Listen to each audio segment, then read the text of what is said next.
Hello everyone, आज की movie बहुत ही इंटरेस्टिंग है, तो जिसने भी पेज को फॉलो नहीं किया तो कर लो और वीडियो को भी लाइक कर दो। कहानी की शुरुआत फ्यूचर से होती है, जहां दिखाया जाता है कि पृथ्वी पर तेल और जितने भी एनर्जी के सोर्सेस थे वो खत्म होने की कगार पर है। लूनर इंडस्ट्रीज नामक कंपनी ने चांद पर एक बेस बनाया है, क्योंकि चांद पर हीलियम 3 मौजूद है, जिसका उपयोग पृथ्वी की ऊर्जा की कमी को पूरा करने के लिए किया जा सकता है। यह हीलियम 3 सौर ऊर्जा से पैदा होता है, जबकि पृथ्वी की अपनी मैग्नेटिक फील्ड होती है, जिसकी वजह से यह पृथ्वी तक पहुंच नहीं सकता है, क्योंकि चांद पर हीलियम 3 है। मैग्नेटिक फील्ड की अभाव के कारण इन लोगों ने चांद पर एक बेस बनाया है और बड़े हार्वेस्टर की मदद से चांद की सतह पर माइनिंग कर हीलियम 3 को निकालने की प्रक्रिया को प्रारंभ किया गया है। इस प्रक्रिया से करीब 70% ऊर्जा प्राप्त होती है। अब किसी को चांद पर इस पूरे प्लान की देखरेख करनी होती है, इसलिए वहां सैम बेल नाम के एक आदमी को छोड़ा गया है, जो करीब 3 साल के लिए कॉन्ट्रैक्ट साइन करके आया था। लेकिन सैम बेल इनसे लाइव चैट नहीं कर पाता, क्योंकि चांद पर जिस सैटेलाइट की मदद से बात की जा सकती है वह खराब है। इसीलिए समझ में नहीं आता है कि आखिरकार यह कंपनी इसे ठीक क्यों नहीं करवा रही है। सैम ने अपने परिवार को एक संदेश भेजा और उसका जवाब काफी समय बाद आया। उसके पास बस 2 हफ्तों का समय था, जिसके बाद वह अपने परिवार के पास पृथ्वी पर वापस जा सकता था। यहां पर सैम के पास में एक आर्टिफिशियल मशीन है, जिसे गेटी बोलते हैं। इस सुनसान जगह पर गेटी सैम का एकमात्र दोस्त है। सैम के लिए सैल में हर प्रकार की सुविधाएं हैं।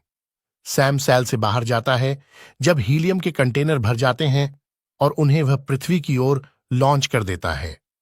कुछ समय के लिए अकेले रहने से सैम की दिमागी हालत थोड़ी खराब हो जाती है और वह एक लड़की को देखता है, जिसे उसने पहले कभी नहीं देखा है। यहां तक कि जब से हम हीलियम से भरे कंटेनर को लेने जा रहे हैं, तब से वह उसी लड़की को बार बार देखता है और इस बार उसके एक्सीडेंट का कारण बन जाती है। जब सैम की आंखें खुलती हैं तो वह पूछता है कि मैं कहां हूं। इस वक्त गेटी बताता है कि तुम सैल के अंदर हो। क्या तुम्हें याद है कि तुम्हारा एक्सीडेंट हो गया था? सैम को कुछ भी याद नहीं होता। इसके बाद सैम अपने बिस्तर से उठता है, लेकिन उसके चलने में काफी कठिनाइयां होती हैं। इसी समय सैम देखता है कि गेटी किसी से लाइव चैट कर रहा है। गेटी लोगों को बता देता है कि हमने एक गाड़ी और हीलियम कंटेनर खो दिया है। ये सुनकर टीम के 2 लोग बहुत गुस्सा होते हैं और कहते हैं कि अगर ऐसे ही चलता रहा तो हमें काफी नुकसान झेलना पड़ेगा। सैम गेटी से पूछता है कि तुम किससे बात कर रहे थे? तब गेटी बताता है कि लाइव कम्युनिकेशन काम नहीं कर रहा है, इसलिए मैंने लूनर इंडस्ट्रीज को एक मैसेज रिकॉर्ड करके भेज दिया था। अगले दिन सैम काफी बेहतर हो जाता है और तैयार होकर बेस के मुख्य द्वार से बाहर जाने लगता है, लेकिन डोर लॉक लगा होता है। इसलिए सैम गेटी को बता देता है कि बाहर हमारा एक हार्वेस्टर खराब हो गया है, इसलिए मुझे बाहर जाना है। गेटी सैम से कहता है कि ठीक है, मैं कंपनी को बता देता हूं। अगले दिन कंपनी की ओर से एक वीडियो टेप भेजी जाती है, जिसमें सैम को बाहर जाने से मना किया जाता है, क्योंकि सैम की तबीयत ठीक नहीं थी। ये दोनों मेंबर सैम कहते हैं कि इस हार्वेस्टर को ठीक करने के लिए हम जल्दी से किसी को भेज देंगे। इस समय सैम काफी गुस्सा हो जाता है, क्योंकि उसे बाहर जाने की अनुमति नहीं दी जा रही थी और यह टीम उसे छोटे बच्चों की तरह बर्ताव कर रही थी, जो सैम को बिल्कुल भी पसंद नहीं था। इसलिए सैम स्टेशन में एक फॉल्ट करता है, जिसे तुरंत ठीक करने के लिए डर्टी आ जाता और सब ठीक कर देता है। सैम कहता है कि मुझे इसे सही करने बाहर जाना है, लेकिन गेटी को डोर ओपन करने की अनुमति नहीं होती। लेकिन सैम के ज्यादा दबाव डालने पर गेटी गेट खोल देता है। इसके बाद सैम अपना सूट पहनकर चांद की ठीक उसी जगह पर जाता है जहां पर उसका एक्सीडेंट हुआ था, और जब वह रोवर के अंदर देखता है तो बिल्कुल हैरान रह जाता है, क्योंकि उसके अंदर उसका हमशक्ल था।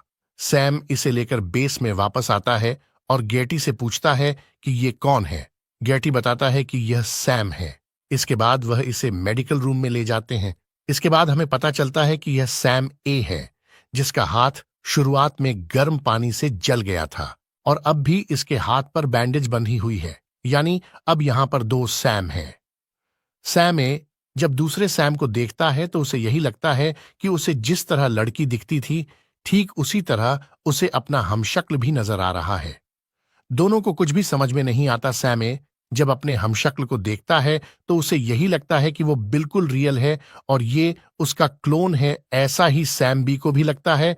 दोनों ही अपने आप को रियल समझते हैं, इसलिए दोनों के बीच में काफी बहस भी हो जाती है।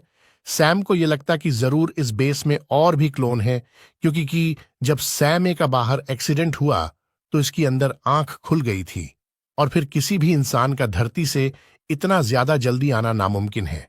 इसीलिए वो बेस के अच्छे से तलाशी लेता है, लेकिन उसे कुछ भी नहीं मिलता। इसी बीच गेटी सैमे को बताता है, यानी बैंडेज वाले को, कि मैंने सैम बी को धरती पर यह जानकारी भेजने से रोक दिया था कि तुम अब भी उसी एक्सीडेंट वाली जगह पर हो और जिंदा हो। इसके बाद दोनों सैम में खूब लड़ाई होती है। सैम ए बहुत ही सिंपल और शांत था, इसलिए वो गेटी को सब बता देता है कि मैं सैम के साथ लड़कर आया। सैम गेटी से पूछता है कि क्या मैं वाकई में एक क्लोन हूं। इस पर गेटी बताता है कि क्या तुम्हें याद नहीं, जब 3 साल पहले तुम्हें जगाया था तुम अपनी याददाश्त खो चुके थे। गेटी कहता है कि वो झूठ था, क्योंकि जब भी किसी क्लोन को जगाया जाता है तो उसे यही कहा जाता है, यानी यहाँ सैम ए और सैम बी दोनों ही क्लोन हैं। ये जानने के बाद भी मुझे अपनी पत्नी क्यों याद है। इस पर गेटी कहता है, क्योंकि असली सैम बेल की यादों को तुम्हारी दिमाग में डाला गया था, इसलिए तुम्हें उसकी पत्नी याद है। यह सुनकर सैम ए उदास हो जाता है, क्योंकि वो इंसान नहीं, सैम का क्लोन है। इसके बाद सैम ए सैम बी के पास जाता है। सैम बी कहता कि जब मेरी आंख खुली तो मुझे बाहर तुम्हारे पास नहीं जाने दिया गया। साथ ही वो लाइव कम्युनिकेशन के बारे में भी बताता है, लेकिन सैम ए को यकीन नहीं होता, क्योंकि सैटेलाइट खराब थी और धरती पर बात करना इम्पॉसिबल था। इस पर सैम ए कहता है कि हो सकता है कि वो लाइव चैट नहीं बल्कि रिकॉर्डेड मैसेज हो, लेकिन सैम भी कहता है नहीं। गेटी रिप्लाई दे रहा था, कहीं ऐसा तो नहीं कि लूनर इंडस्ट्रीज ने यह सब किया हो ताकि हम धरती पर किसी से बात न कर सके।